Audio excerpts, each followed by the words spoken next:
Welcome to the July 1997 taping of our history tape number 311, 311. And this is a very exciting interview because we're bringing to you people that have not only made history in and around Grand Prairie, but all over the world representing our area in the Naval Air Station perimeters.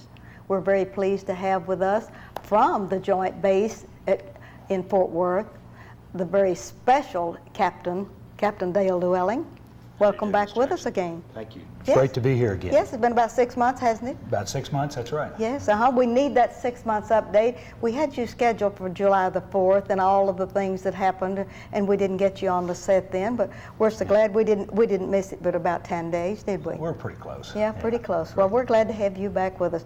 And we have a very special young man that we're going to bring on front and center in a few minutes and introduce him, that you have covering everything at Navy Dallas site. Yes, ma'am. The site commander, and we're going to bring him in a minute.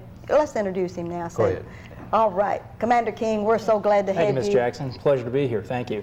Not only that, you've been here for approximately 3 years, so you're pretty well familiar with the things. I am. I'm very fortunate that Captain Wellen has decided to task me as the site commander at Dallas, and I spent most of my 3 years here. I went to Fort Worth for 1 month to move my department over there, and I was able to come back here in early June to take over that job, so I'm very excited about that. We're going to get back and really get an in-depth interview with you in just a few minutes. All right, what's going on at the Fort Worth Arena? Well, there are lots of things going on. All right, tell me how much you've moved and what. Well, I'll be glad to tell you about that. We've had several success stories. We moved several of our squadrons over to Fort Worth since I was here the last time. We were in the process of doing that the last time I was here. And we finished up a good portion of the construction, and now we're in occupying those new facilities that they moved into. We moved the F-14 squadron, VF-201, to Fort Worth in the winter time frame, in the December time frame, along with VR-59, the C-9 squadron, and they're over at Fort Worth now. And then since then, in addition to the squadrons, we moved some of the departments that were at Dallas at the last time we interviewed, and now we're over in Fort Worth. And that was our supply department, which was a major move to move all of those, the parts and all the support equipment and things that they are doing for us at Fort Worth now. In addition to that, Commander King's old department, the training department, which deals with the training of most of our drilling reserve units, we moved them to Fort Worth additionally, and they are over there now. So we've occupied all those facilities, and now we're in what I like to say, I hope to say, is the last stages of our construction at Fort Worth. And we have several projects going, and that will continue to go on now for another probably 6 to 10 months, 12 months, something like that. And those facilities will support the REDCOM and the Reserve Center, REDCOM 11, which is still at Dallas, and the Reserve Center, Navy Reserve Center, that's at Dallas. And in addition to those units, the 14th Marines are still at Dallas. And are they still there? Oh, they're still there. And we're still working diligently on their spaces to get them ready. We hope to move them probably around the first of the year. All right. And then, of course, the last major portion of our move would be the Texas Air National Guard. And we hope to have those facilities finished in about this time next year. And July of 90? July 98. And that'll get us just to most of the major tenants. Probably the REDCOM Reserve Center and the TANG will move about the same time next year to Fort Worth. And then it'll pretty much wrap up our movement of people from Dallas over to Fort Worth. And you did purloin, absolutely stole outright Jean Detterman. Yes, ma'am, we sure did. I cannot believe you got away with that. I can't believe that Commander King let you out of the cage long enough to take her and move her to the Joint Base in Fort Worth. Well, I tell you, she was a fixture at Navy Dallas. That's true, she was. But I'll tell you, I couldn't function without Jean there to watch over me and keep my schedule straight and make sure I get where I need to be. Well, I couldn't function, get you on the show without her. Oh, man. She nails you to the wall and says, now he can do this day between this hour, and and don't ask for anything else. Well, she's very good, of course, as you know, and she takes good care of me and gets me where I'm supposed to be.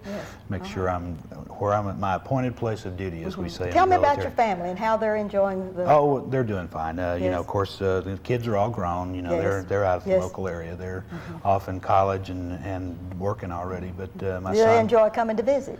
They have so far, yeah. They like the Fort Worth area and Dallas-Fort Worth area, the Metroplex. There's plenty of stuff to do. Of course, I still have one son in college who's at LSU, and this year he'll be starting his, Brad. Oh, Brad's still in LSU. Brad's still at LSU, and he'll be starting his last year at LSU this fall. Oh, and doesn't seem possible, does it? Sure doesn't. You're getting younger every year, aren't you? Well, it's hard to believe that I'm old enough to have a son that age, But he's at at LSU and going to college there, and he'll probably come visit me at the end of the summer just before school starts. He's ask for money and all That's the right. Get ready things. for school, ask for money, those kind of things. And then my daughter's getting married on August the 2nd. How up in wonderful. Lexington, Kentucky. Waltzing her down the aisle. Tell me That's about that. In where, Lexington? In Lexington, Kentucky. And she graduated from the University Her of name? Kentucky. Stephanie. Okay. And she graduated from the University of Kentucky and then has stayed there. She was fortunate to get a job right out of college working for a pharmaceutical company and is now getting married and enjoying life in Kentucky. Yes.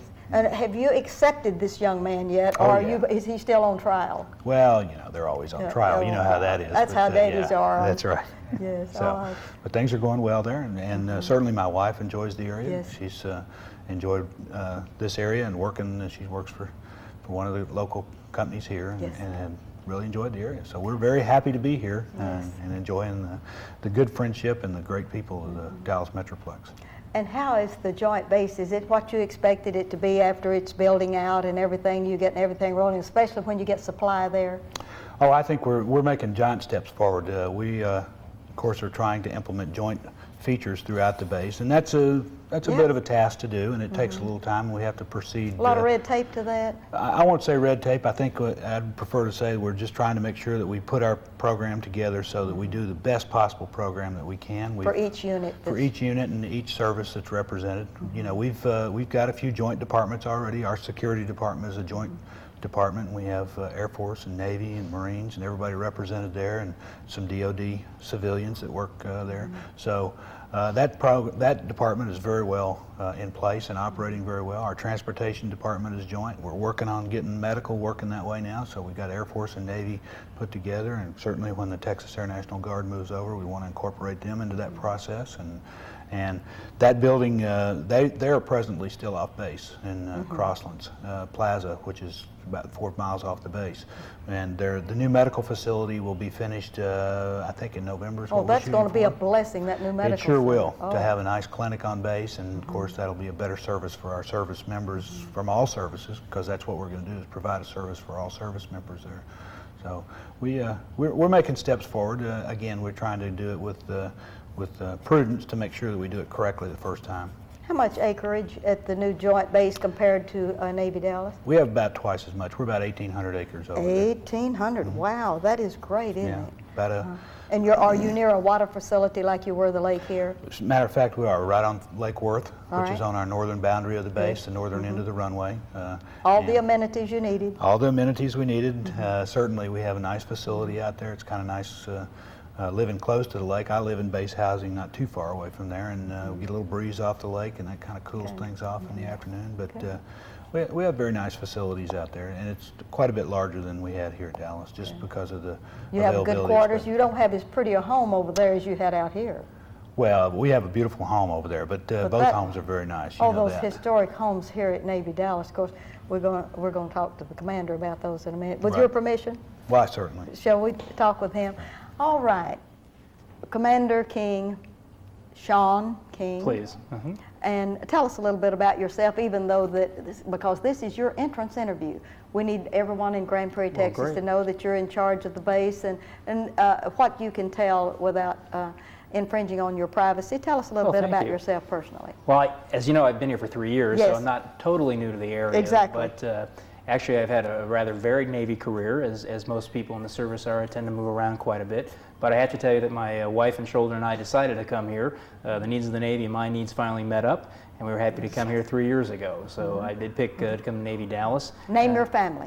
Well, I have a lovely wife, Kathy, who I've been married 18 years, and you can imagine that. Yes. And it's gone quickly. And I have 3 lovely daughters. Megan's my oldest, who's 15, Jessica, who's 13, and my youngest, Caitlin, who just turned 8 yesterday, in fact. So 3 daughters and a wife. And the only other male in my household is my cat, I'm afraid. I see.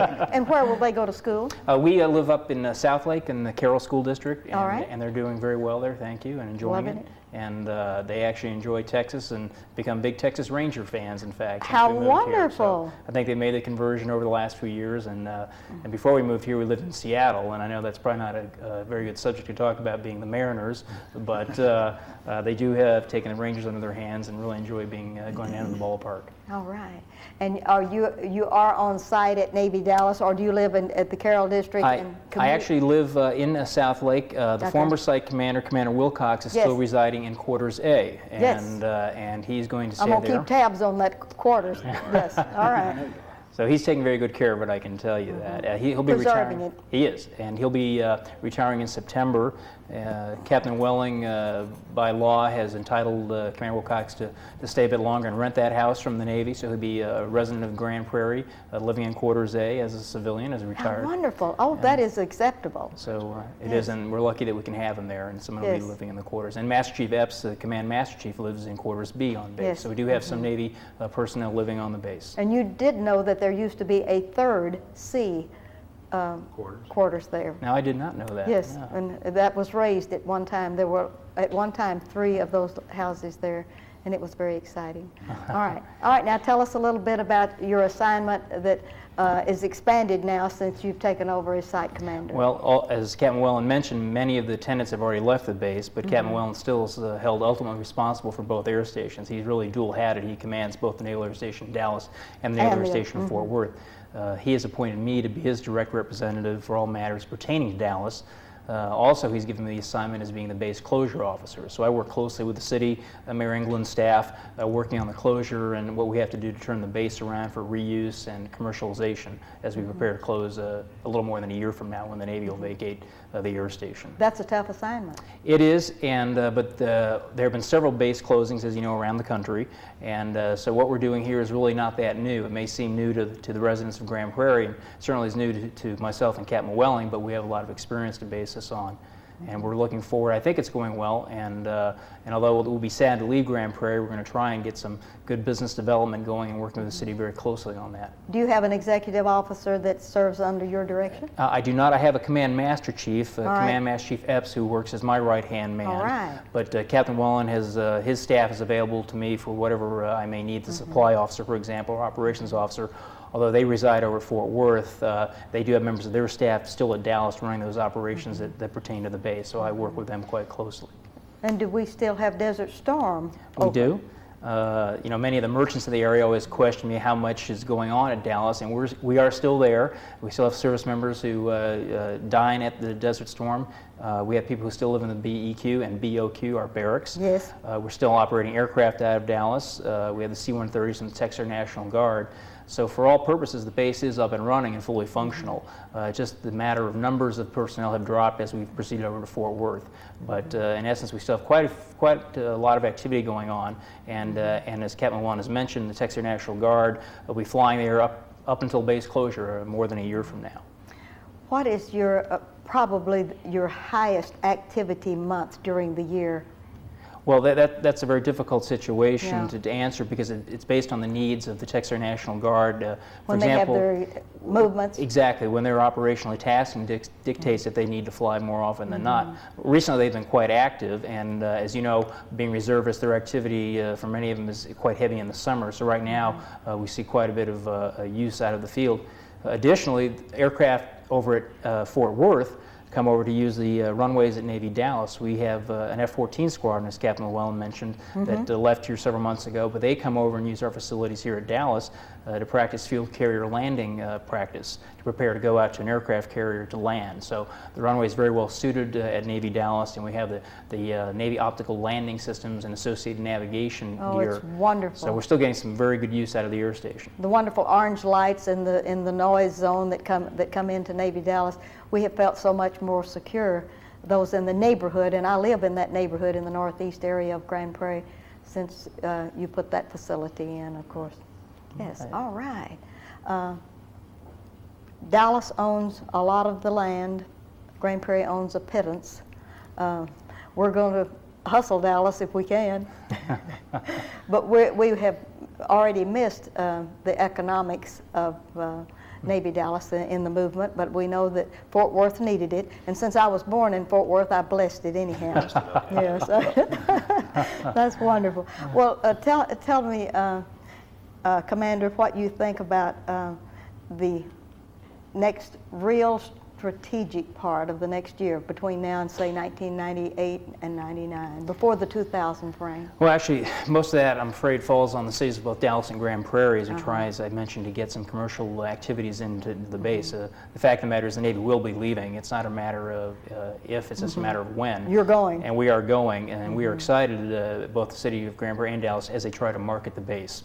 And I look at that, part of my assignment is to work closely with the cities and help them not directly market from the Navy perspective, but to make available to the cities any assistance they need in marketing the base. So I think that's going to be the biggest challenge.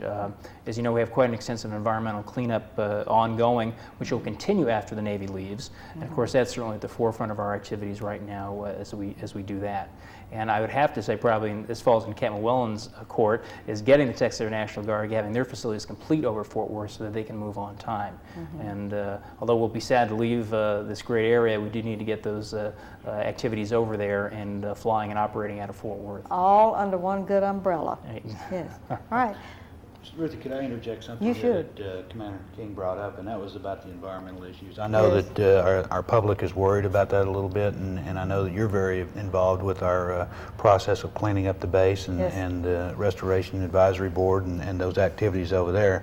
And I just want to say that, you know, I think that we're doing an excellent job. The Navy's doing an excellent job of not only identifying, but also coming up with a plan on how we're going to restore the base and take care of those environmental issues. You know, I don't consider those, although I'm speaking now as, you know, from my perspective here, I don't consider those very monumental in that, you know, we have much larger problems in other parts of the country, and we're going to be able to take care of these problems in the coming years and remediate any of those things that are out there, and it shouldn't have any major effect on our ability to have an economic development plan at the Naval Air Station in the coming years. So I know that there have been a few reports in the paper mentioning things about environmental issues, and I just wanted to reassure the public that those are things that certainly we can solve, and you're very much involved in that and know what I'm talking about when I say that. Yes, I was excited at our last RAB meeting that the IOU and you owe me that Carl Loop brings, how that's dwindled down, and we've been able to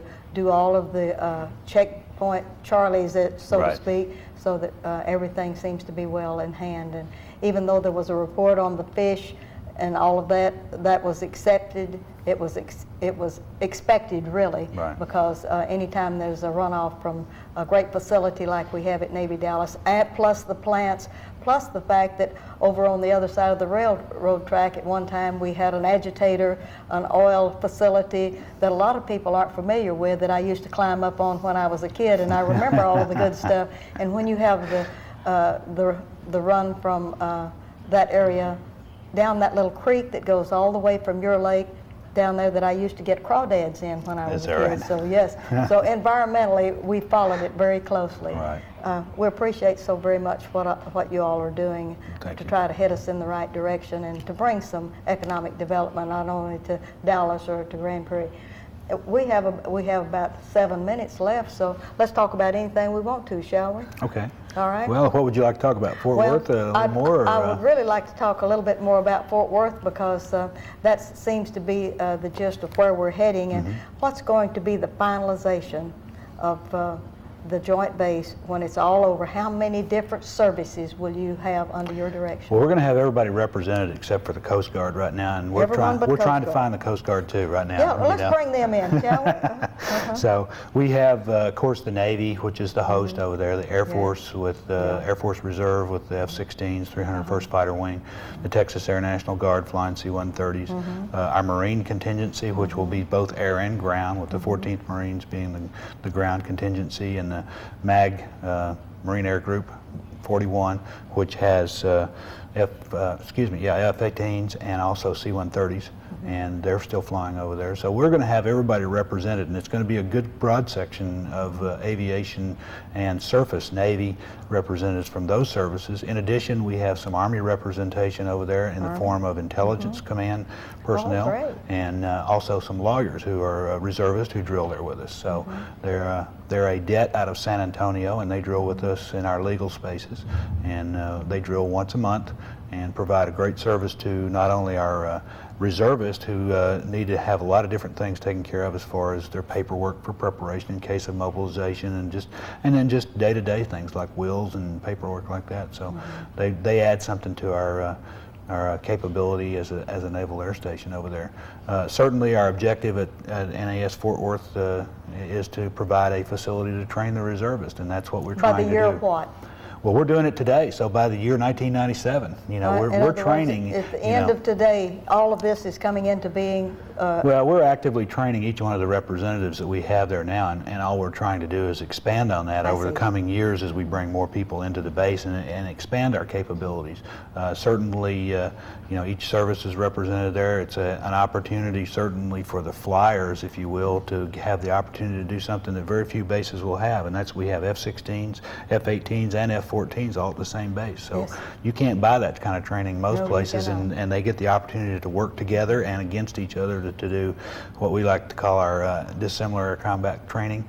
It gives you an opportunity to go out and fight another airplane that has different capabilities than yours, and expand on your capabilities as a fighter pilot. Certainly from the perspective of our training our maintenance personnel and all that, it's a great opportunity because they get to work on all kinds of different airplanes and see the variety of different things. And I wanted to mention one other unit that's over there, and that's the Naval Reserve Intelligence Command, which is over at Fort Worth, and they're over there now.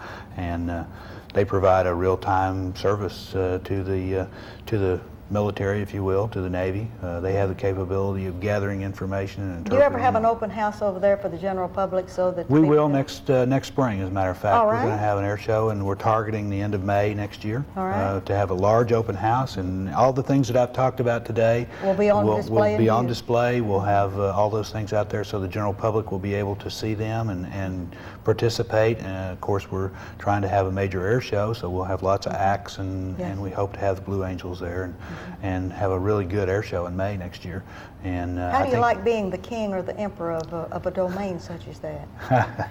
Well, watch this, will you? I'll listen for I know his name is really King, but see, you're the king or the emperor of a little city there. Well, it is a city, and that's a good point. We do basically everything that most cities do, short of education, and that we don't have children going to school there.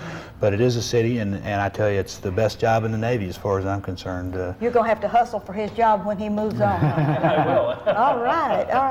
Tell us, do you have any forecast for the Navy Dallas here on site in Grand Prairie, Dallas area? Long term, no. I'm just getting right now busy working the job that the captain here has given me, and intent on doing that. And we'll just work at it and do the best job we can for the citizens of Grand Prairie and for the Navy to make sure we turn over a facility in good shape. And as I said when I started with this, I'm very excited about it. It's a big challenge for us. We'll get it done, and it'll be done correctly. And then Captain Wellen can only worry about one base at that time once we close Dallas instead of the two that he's concerned about now. Well, even though you're still the king, do you see a little bit of sadness as you watch one other thing depart or another thing change and it goes over to the joint base? Well, it's not easy. In fact, the other day I was taking a walk out in front of Building 2, the headquarters building, and there's a brass plaque there that's put at the base of the flagpole as you come in the base. And I went up to it and realized that the plaque was put there when the base was commissioned in 1941, actually before World War II, so certainly people saw the foresight to put that base there. So although it's sad, the base has served the taxpayers and served the Navy extremely well in its 50 years plus of history. So it is sad to see it finally go away. But again, I like to think that Fort Worth is the start of something new, but we'll bring some of that heritage from the Navy Dallas folks, and some of the hard work we've done there will just be transported 30 miles to the west. You know, there's one thing that the joint base in Fort Worth cannot take with them over to Fort Worth. Really? Yes, and that is our wonderful state-authorized cemetery that has a state marker. You'll never get that moved over to, and that is a real exciting historical site because we helped to document that cemetery. We helped to do things, and we thought it was in Grand Prairie, Texas at the time. We did all this hard work of acknowledging all of this, documenting everything, and then we found out that it was in Dallas County proper, and it belonged to that segment. But working with the Navy Dallas over the past year, especially on the 50th anniversary, we got the marker and have all of the good things going for it, but we're going to keep that from you. Well, you know, the Naval Air Station has had a great history here in the Grand Prairie community, and we never want to lose that. It's marvelous, and it's like you say, that's why we're doing these programs. We want to preserve the heritage that came along with that Naval Air Station. A couple of years ago, you had a crew come down from Washington, D.C. and did history interviews, and was there ever a document that was published from that? And if so, your person on site today would like to have a copy of something like that to put in our archives or in our library if that was ever a completed document from. I have to find out because I really don't know, to be honest with you, Ms. Jackson. But we have a history. Assign that to Mr. King. Well, that's what I'll do. Commander King, we knew we were going to get an assignment out of this. That's fine. I'll be happy to research that for you. But we have a annual history that we submit every year of the Naval Air Station. So those kind of things could be made available to the community if they'd like to have those. I think that's wonderful. All right, is there anything you would like to say to the general public in Grand Prairie? We have about 2 minutes left, or 3. I'd like for you to have a minute and a half, and I'd like to have King have a minute and a half. What do you want to say to Grand Prairie, Texas? Well, first of all, I think we're very fortunate to have been here in Grand Prairie over the years and have the great support that the community's provided us over the years. You said, is it sad to leave? Yes, it's sad. You can't have the kind of working relationship that we've had with the community in the past and then leave it without having some nostalgia associated with that. Certainly we've been very proud to be in Grand Prairie, and we'll miss the Grand Prairie community when we move over to Fort Worth. But things move on in spite of everything, so we're trying to make the best of it. Commander?